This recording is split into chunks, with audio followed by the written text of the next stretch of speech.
Dhanik Bharat educational institutions inter IIT JEE NEET admission open. ప్రస్తుతం press క్లబ్లో ఉన్నాం.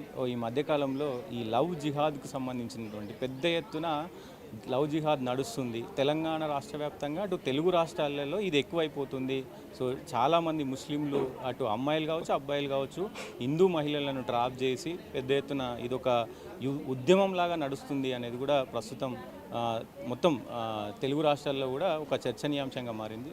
నాతో పాటు నవీన్ రెడ్డి అని ఉన్నాడు, కార్పొరేటర్, కన్సిస్టెంట్ కార్పొరేటర్. సో మాట్లాడదాం దీని గురించి. పెద్ద ఎత్తున పోరాటం చేస్తున్నారు ఈ విషయం పైన. సో అన్న ఏం చెప్తున్నానండి, ఈరోజు సమాజంలో ఏ రకంగా టార్గెటెడ్గా హిందూ అమ్మాయిల పైన టార్గెట్ చేస్తున్నా మనం చూడొచ్చు. మొన్న టీసీఎస్ లాంటి సంస్థలు కూడా ఏ రకంగా కార్పొరేట్ స్టైల్లో కూడా ఉద్యోగం పేరు మీద వాళ్ళకు బలవంత పెట్టి హెచ్ఆర్ కంప్లైంట్ చేస్తే కూడా లొంగ తీసుకునే ప్రయత్నం చేసి ఎంతోమంది అమ్మాయిలని బలవంతం పెడితే ఒక అక్క బయటకు వచ్చి ఆమెకు జరిగిన అన్యాయాన్ని చెప్పింది కాబట్టి ఆ పరిస్థితి బయటపడ్డది.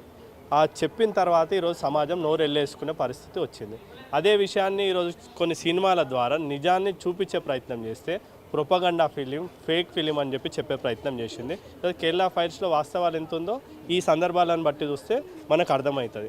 వాస్తవాలను గమనించాల్సిన అవసరం ఉంది. ఈరోజు అక్క వచ్చి ఈరోజు ప్రెస్ క్లబ్లో ఈ రకంగా బయటకు వచ్చి చెప్తుందంటే ఈరోజు ఆమెకు తనకు జరిగిన అన్యాయం ఈ యొక్క అక్కకి చెల్లెకి జరగొద్దు అని చెప్పే భావనతో ఆమె బయటకు వచ్చి చెప్తుంది. కాబట్టి ఆ విషయాన్ని ప్రతి ఒక్క అక్క చెల్లె గమనించాలి.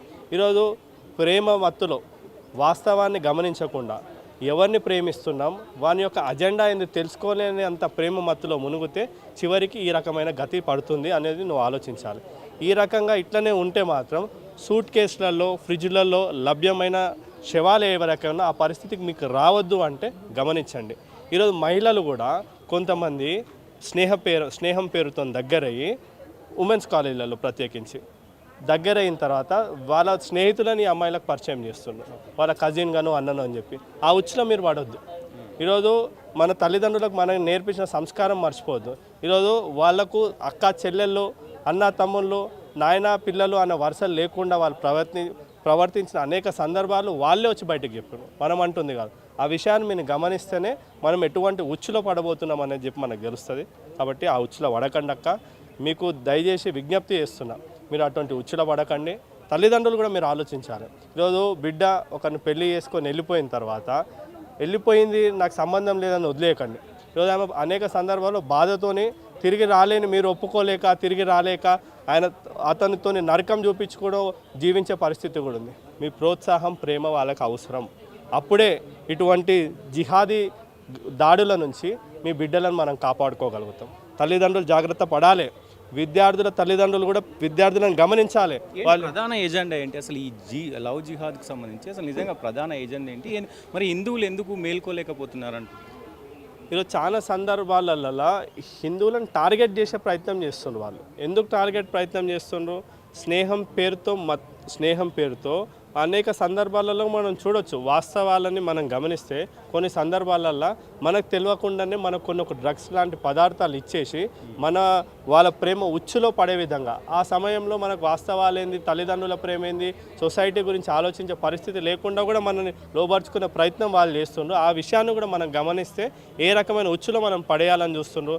తద్వారా మత మార్పిడి ద్వారా పిల్లల్ని కనే మిషన్గా గజ్వాయే హిందూ రూపంలో ఇక్కడ ఉన్న హిందూ అమ్మాయిలను మొత్తం హిందూ సమాజానికి దూరం చేసి ముస్లింలకు కన్వర్ట్ చేసి పిల్లల్ని కనే యంత్రంగా తయారు చేసి వాళ్ళ ద్వారా గజ్వా హింద్ స్థాపన కోసం ఈ రకంగా వాళ్ళు చాలా చేస్తున్నారు. మనం అది గమనిస్తే తెలుస్తుంది.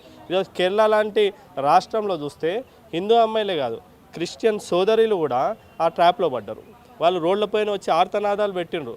అప్పటికి మనం మేల్కోలేకపోతున్నామంటే ఈరోజు ఇటువంటి అక్కలు బయటకు వచ్చి చెప్తుండ్రు. ఈ అక్క లాంటి వాళ్ళకు హ్యాట్సాఫ్ చెప్పాలి. ఆమెకు జరిగిన బాధ ఇంకొకరు కావద్దు అని చెప్పి బయటకు వస్తున్నారు. ఇప్పటికైనా మనం మేల్కుందాం. ఈరోజు సినిమాలు చూస్తున్నాం, ఇటువంటి సందర్భం చూస్తున్నాం, వాళ్ళకి అయ్యింది మా అబ్దుల్ మంచోడు అంటే కాదు. మనకు రాకుండా మనం చూసుకోవాల్సిన బాధ్యత మన పైన ఉంది. మనం మేల్కోవాలి. అప్పుడే మనమే కాదు మన సమాజానికి కూడా వాస్తవం చెప్పే విధంగా ఉంటుంది. అక్క ద్వారా మనకు తెలుసుకున్నాం కాబట్టి మనం కొంచెం జాగ్రత్త అవ్వాలి.